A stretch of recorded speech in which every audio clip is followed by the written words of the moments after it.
that the executive needs an assistant. And so this doesn't stop. It just keeps mushrooming and creating more and more. Thank you for your time, Arvis. Thank you.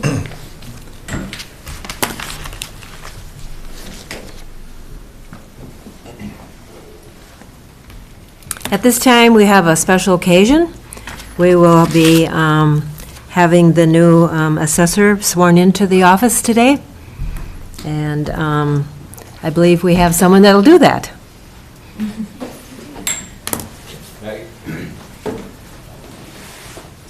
we need to go? All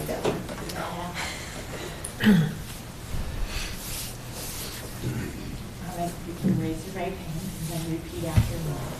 I, Robert Thompson, I, Robert Thompson, do solemnly swear do solemnly swear that I will support the Constitution of the United States that I will support the Constitution of the United States and the state of Minnesota, and the state of Minnesota, and that I will be diligent, faithful, and impartial and that I will be diligent, faithful, and impartial in the performance of the duties in the performance of the duties of the office and trust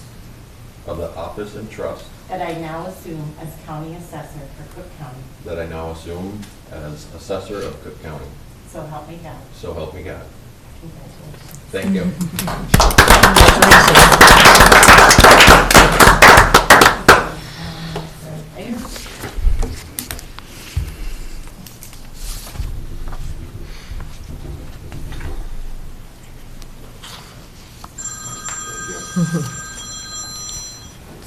Congratulations. Thank you. And now you can go back to work. Yep.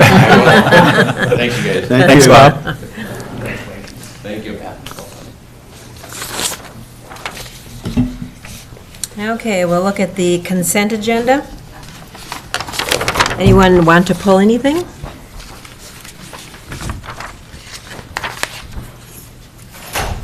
Move to accept.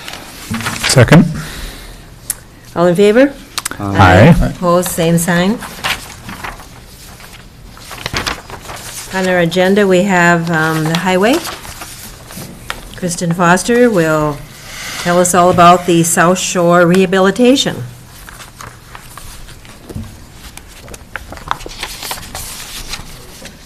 Good morning, Madam Chair and Commissioners, colleagues, and members of the public. Today I'm here to talk about our South Shore Drive bid opening.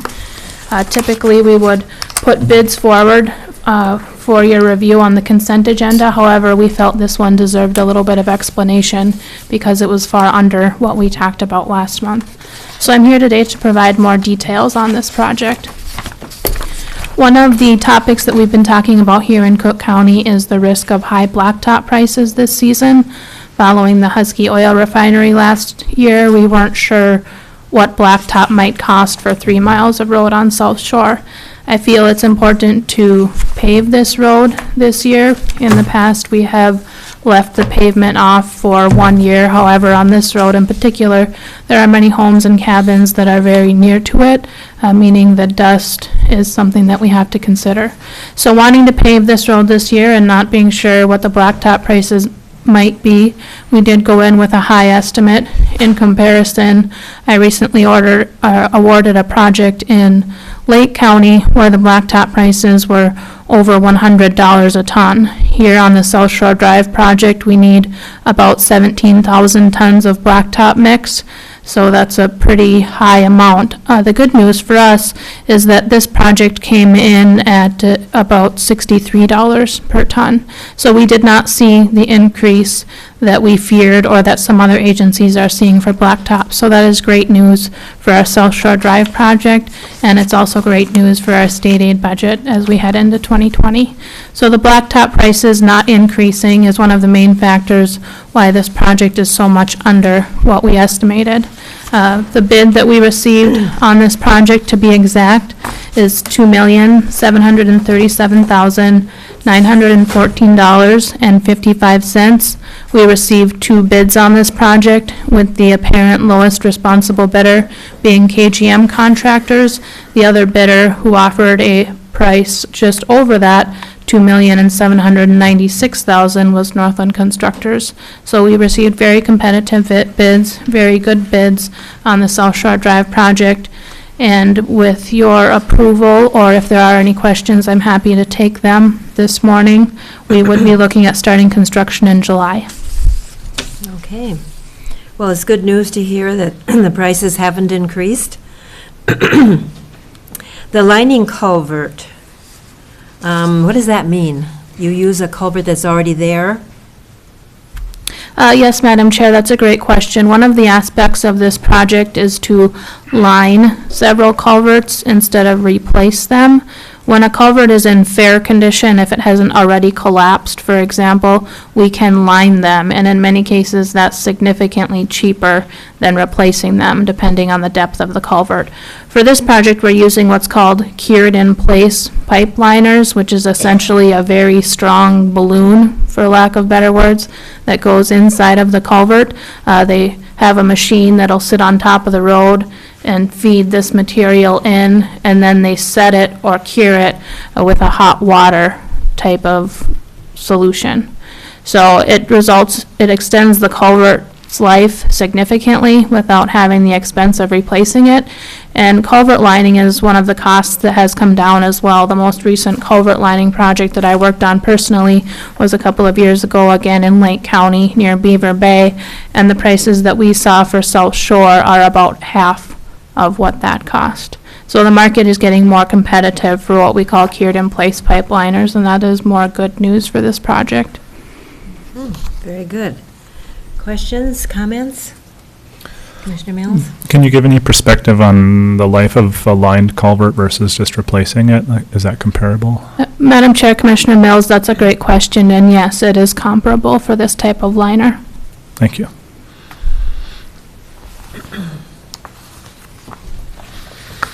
Good news. Commissioner Deschamps? Yeah, it's nice to see the bids come in a lot lower than we expected, so we'll be able to deliver more projects next year with our money, with our limited money, I guess. Thanks, Kristen. Okay. We ready for a motion? I'll move. Second? Any further questions or comments? All in favor? Aye. Opposed, same sign. Motion passes. Thank you. you. Don't forget to fill out our transportation plan survey. It's open until July 14th. Thank you. Very good, thank you. This is online too, with the Highway Department.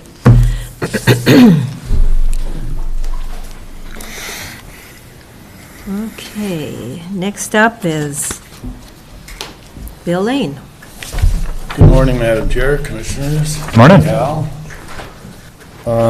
Two items on the agenda this morning from the Planning Commission forwarded to the Board of Commissioners for your ultimate approval. The first is a tower district. The tower ordinance in 2018 provided new tower construction under the auspices of a conditional use permit to create a new tower district. And if you've seen the tower ordinance, Appendix A of the tower ordinance does have a site index of Cook County where all the towers are located. In response to both the ordinance and public feedback and input, especially from emergency services, the MIS department established that there was a void in coverage for emergency services in the Colville-Hoveland area. So in order to accommodate that void in communication connectivity, MIS department has determined that the new tower situated on county forfeited land adjacent to County Road 14 would be the best location and provide contiguous coverage of the emergency services network, and especially the Armor network, which is mandated by the state of Minnesota. So the process of getting that tower built is initiated through the establishment of a communications district, which in place serves as the focal point for subsequent tower construction.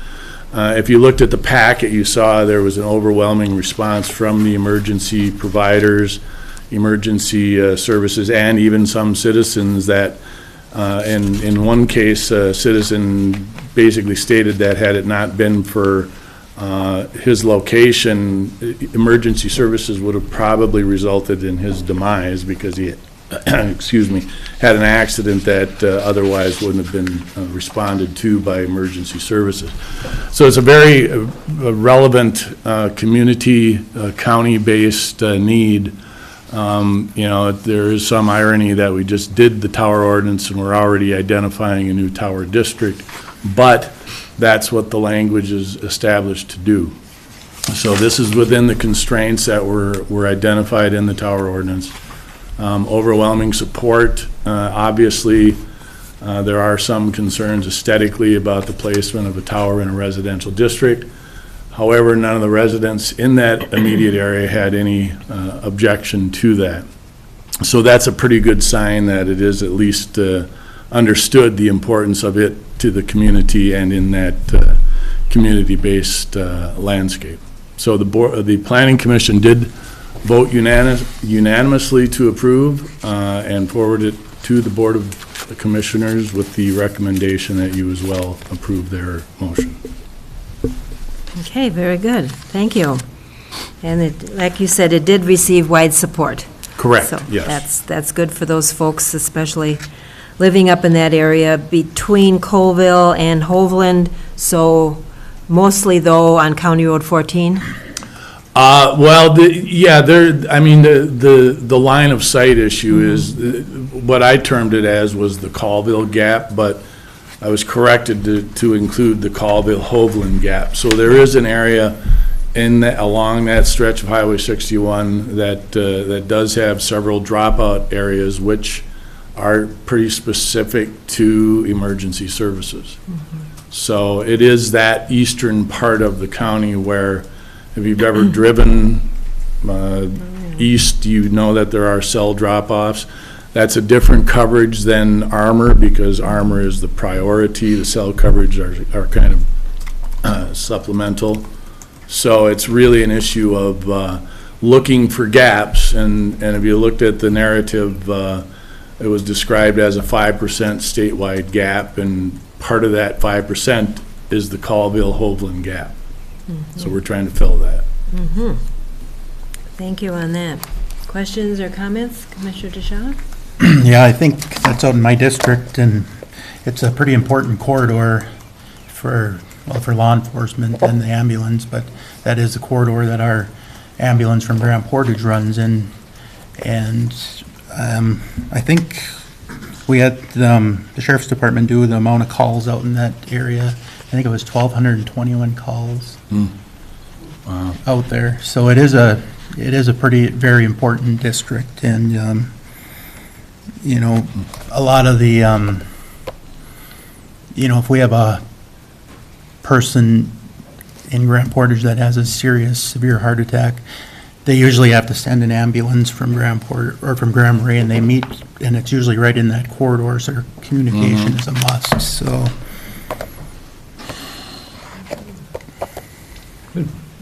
Well, good news and good work. It's really needed, and that's what we should do. Thank you. So with the placement of this tower, I noticed there was 2 areas that have the gap. Will this cover both of those areas? The projection is that Okay, it will, yes. yeah. And you know, when a tower comes forward, and I've learned this working with MIS, it isn't just a random height or anything like that. It's to be the most effective and the most inobtrusive. So there is a pretty good formula that is in play here. Yeah, and can you remind us and the public, so there's no light for this because of the height? Correct. And what is that height threshold It's again? 199 feet. Oh, okay, and then it needs to be lit, okay. Lit or painted. There's 2 options. The painting Sure. is a maintenance intensive. Lighting Right. is a lot more effective, but it's a lot more intrusive as well. Yep, and this is 140 feet, so that's significantly shorter and arguably not too much higher than some of the taller Correct. trees, maybe. Correct. Yeah. No, I think it's very important, and I'm happy to hear of all the support, and yeah, thank you for the work there. Okay. Ready to make a motion? I move. we go forward. Second? Any further questions or comments? All in favor? Aye. Those opposed, same sign. Thank you very much. Second item agenda is also forwarded to the Board of Commissioners by the Planning Commission, and that involves a parcel immediately adjacent to the aforementioned county tower site on County Road 14. And that is the 18.72 acre Great River Energy parcel, which is the site of their 18 megawatt emergency generator, which is critical to grid connectivity, especially when we have a number of electrical dropouts and weather-related impacts to the electrical grid. Just as a refresher, that parcel was purchased by Great River Energy in 1999. They immediately received a conditional use permit from the Board of Commissioners to establish